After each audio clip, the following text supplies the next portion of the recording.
வந்திருக்கக்கூடிய புது இன்ஸ்பெக்டரு உண்மையிலேயே வந்து ரொம்ப, ரொம்ப, ரொம்ப நல்லவங்க அப்படிங்கிறதுனால, அடுத்தடுத்து விஜய்க்கும், மல்லிக்கும் கண்டிப்பா உதவி பண்ணுவாங்க அப்படிங்கிறதுல சந்தேகம் கிடையாது.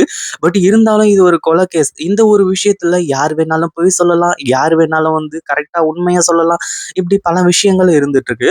ஆனா அதே மாதிரி வந்த முதல் நாள்லயே அந்த இன்ஸ்பெக்டர் வந்து இப்படி மாஸ் காட்டுவாங்க அப்படின்னு உண்மையிலேயே எதிர்பார்க்கவே இல்ல. அதாவது 2 போலீஸ் வந்து 2 கான்ஸ்டபிள்ஸ் வந்து ஒரு பெரியவர்கிட்ட வந்து இந்த மாரி லஞ்சம் வாங்கியிருக்காங்க அப்படிங்கிற விஷயம் தெரிஞ்சு, ரூ. 2000க்கு ரூ. 6000 வந்து அவங்க கிட்ட இருந்தே புடுங்கி குடுத்து அனுப்பிச்சாங்க. உண்மையிலேயே அது ரொம்ப, ரொம்ப, ரொம்ப நல்ல விஷயம் அப்படின்னே சொல்லலாம். அடுத்ததா நம்ம விஜய் வந்து யோசிக்கிறாரு. நம்ம விஜய் இருந்துட்டு இந்த மாரி இதுக்கு முன்னாடி இருந்த இன்ஸ்பெக்டர் என்ன பண்ணாரு அப்படிங்கிறது எல்லாருக்குமே நல்லாவே தெரியும். இவங்க ரொம்ப நல்லவங்க போல. அதே மாரி இந்த இன்ஸ்பெக்டர் மாதிரி இருக்க மாட்டாங்க. நம்ம சொல்றத வந்து புரிஞ்சுப்பாங்க அப்படிங்கிற மாரி வந்து சொல்லி இது பண்ணிட்டு இருக்காங்க. அதே மாதிரி அந்த இன்ஸ்பெக்டர் இருந்துட்டு எல்லாத்தையும் ஹேண்ட் ஓவர் பண்ணிட்டு போணும். யார் யாரு, யாரோட பேர் இது, அது மட்டும் இல்லாம யாரு என்னென்ன அப்படின்ற ஒரு விஷயத்த எல்லாத்தையுமே சொல்லணும். அதே மாதிரி இப்போ இந்த கேஸ் அதாவது விஜயோட கேஸ்ல எந்த அளவுக்கு வந்து லீட்ல இருக்கு, உண்மையிலேயே என்ன நடந்துச்சு, ஏது நடந்துச்சு அப்படின்றது எல்லாத்தையுமே டீட்டெயிலா வந்து அந்த இன்ஸ்பெக்டர் புது இன்ஸ்பெக்டர் கிட்ட ஒப்படைச்சுட்டு போனோம். அப்படி இருக்கும்போது இப்போ அந்த இன்ஸ்பெக்டர் இருந்துட்டு இவன் தான் கொலைகாரன், இவன் தான் அந்த சுடர் அப்படிங்கிற பொண்ணை கொலை பண்ணியிருக்கான், அதுக்கான எவிடன்ஸ் எல்லாமே இருக்கு அப்படி இப்படிங்கிற மாதிரி வந்து சொல்லி இப்போ நம்ம விஜய ஒரு குற்றவாளி நடத்துறது போல வந்து அதாவது இங்க வந்து குற்றம் சாட்டப்பட்டிருக்காங்க. பட் இருந்தாலும் குற்றவாளிய நடத்துறது போல அந்த இன்ஸ்பெக்டர் வந்து பேசின உடனே நம்ம புது இன்ஸ்பெக்டருக்கு உண்மையிலேயே பயங்கரமான கோவம் வர ஆரம்பிச்சிடுது. கடைசியில அந்த பழைய இன்ஸ்பெக்டர் வந்து பல்லார்ன்னு கன்னத்து மேலயே ஒரு அறை விட்டுட்டு, "என்ன பேசிட்டு இருக்கீங்க மிஸ்டர்? அவங்க என்னதான் வந்து குற்றவாளியா இருந்தாலுமே கூட, அவங்கள வந்து இந்த மாரி ட்ரீட் பண்ற விதம் ரொம்ப தப்பான ஒரு விஷயம்." அப்படிங்கிற மாரி வந்து சொல்றாங்க. அதே மாதிரி நம்ம விஜய் இருந்துட்டு இந்த மாரி அதாவது இவர் பண்றது கொஞ்சம் கூட சரியில்ல. என்னதான் குற்றவாளியா இருந்தாலுமே கூட, அவங்களுக்கு கொஞ்சம் மரியாதை குடுத்து தானே இது பண்ணணும். அப்படி இப்படிங்கிற மாரி வந்து சொல்லி நெறைய விஷயத்த வந்து சொல்லும்போது, அதாவது இந்த மாரி பக்கத்துல கூடவே இருக்கக்கூடிய இன்னொரு கான்ஸ்டபிள் இருந்துட்டு இவங்களெல்லாம் பார்த்தா அதாவது விஜய் பார்த்தா ரொம்ப நல்லவர் மாரி தான் தெரியுது. அவர் அந்த கொலைய பண்ணியிருப்பாரு அப்படின்னு சொல்லிட்டு யார் சொன்னாலுமே நம்ப மாட்டாங்க. ஏன்னா விஜயும், விஜயோட ஒய்ஃப் மல்லியும் வந்து இங்க நடந்துகிட்ட விதத்த வச்சே நான் சொல்றேன். ஆனா இந்த இன்ஸ்பெக்டர் தான் வந்து அவர ரொம்ப கேவலமா நடத்துனாரு. அதுவும் பாத்ரூம கழுவ வச்சாரு. இப்படி பல விஷயங்கள் நடந்துச்சு அப்படிங்கிற மாரி வந்து சொல்லி, இன்னும் இந்த புது இன்ஸ்பெக்டர் கிட்ட சொன்ன உடனே, அதாவது தீபிகா கிட்ட சொன்ன உடனே, தீபிகாவுக்கு இன்னும் பயங்கர கோவம். இன்னொரு அடி பலார்ன்னு விட்டுது. நீங்க என்னதான் நினைச்சிட்டு இருக்கீங்க? குற்றவாளிய எப்படி ட்ரீட் பண்ணணுமோ, அப்படிதான் ட்ரீட் பண்ணணும்.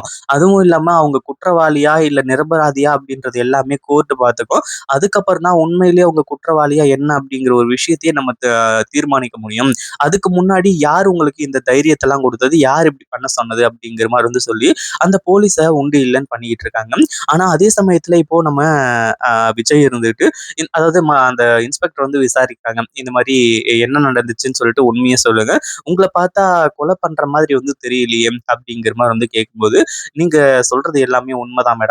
அதாவது இந்த கேஸ் வந்து மல்லி, அதாவது என்னோட ஒய்ஃப் தான் வந்து அந்த சுடர கொலை பண்ணாங்க அப்படிங்கிற மாரி சொல்லி என் ஒய்ஃப அரெஸ்ட் பண்றதுக்காக வந்தாங்க.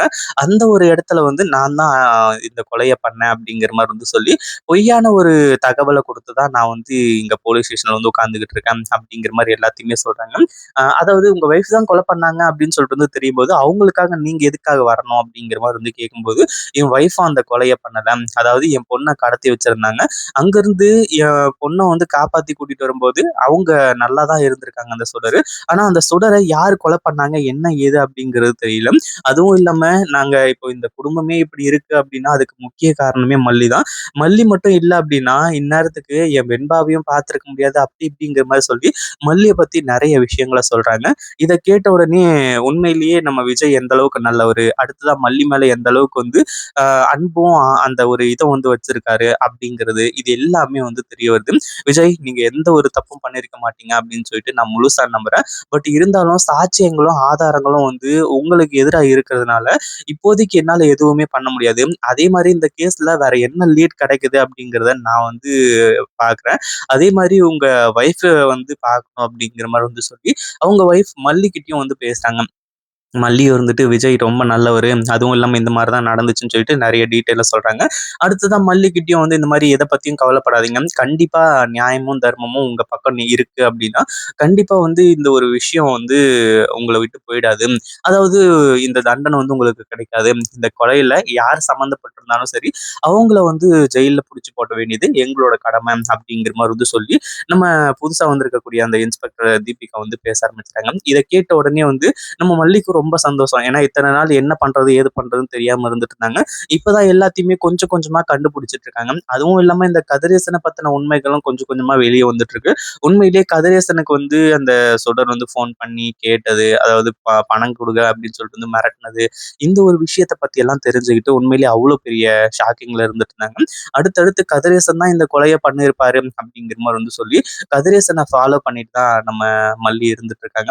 உண்மையிலேயே கதிரேசன் வசமா சிக்க போறாரு. அதுல எந்த ஒரு சந்தேகமும் கிடையாது. ஆனா அதே சமயத்துல இங்க அடுத்த விஷயங்கள் என்ன நடக்குது அப்படின்னு பார்த்தீங்கன்னா, இந்த ராஜேஸ்வரி இருந்துட்டு, இந்த கொலைய யாரு தான் பண்ணியிருப்பா? யார் பண்ணியிருக்கிறதுக்கு வாய்ப்பு இருக்கு? ஆனா முன்னாடி நம்ம மல்லிய வந்துட்டு இதுல சம்மந்தப்பட்டிருக்கிறது ராஜேஸ்வரியா கூட இருக்கலாம் அப்படிங்கிற மாரி நெனச்சாங்க. பட் இருந்தாலும் போற போக்க பார்த்தா கதிரேசன் தான் இந்த கொலைய பண்ணியிருப்பாரோ அப்படின்ற ஒரு இதுக்கு வந்து வர ஆரம்பிச்சுறாங்க. அப்படி இருக்கும்போது வந்து அடுத்தடுத்து வந்து மல்லி மேல எப்படி இந்த கொலை பழி விழும்? அது மட்டும் இல்லாம மல்லியோட ரூம்ல எப்படி இந்த கதிரேசனோட ஒரிஜினல் பணம் இருக்கும். அதாவது இதுக்கு முன்னாடி திருட்டு போட பணம் இருக்கும் அப்படின்ற மாரி யோசிச்சு பார்த்தா தான் தெரியுது. கதிரேசன் வந்து அந்த பணத்த கொண்டு வந்து மல்லியோட ரூம்ல வச்சுட்டு, மல்லி கொலை பண்ண மாரி வந்து செட் பண்ணியிருக்காங்க அப்படிங்கிறதுல இருந்து, அடுத்ததா வந்து அ விஜய், அடுத்ததா இந்த நிஷா இவங்க 2 பேரும் சேர்த்து வைக்கிறதுக்காக தான் இந்த ஏற்பாடுகள் நடந்திருக்கு அப்படின்றது மல்லிக்கு தெரிய வரப்போகுது. இத பத்தி நீங்க என்ன நினைக்கிறீங்க? அந்த வீடியோ புடிச்சிருந்தா லைக் பண்ணுங்க, ஷேர் பண்ணுங்க. இப்பதான் நம்ம சேனலுக்கு ஃபர்ஸ்ட் டைம் வரீங்க அப்படின்னா, கீழ இருக்க சப்ஸ்கிரைப் பட்டன பிரஸ் பண்ணிக்கோங்க.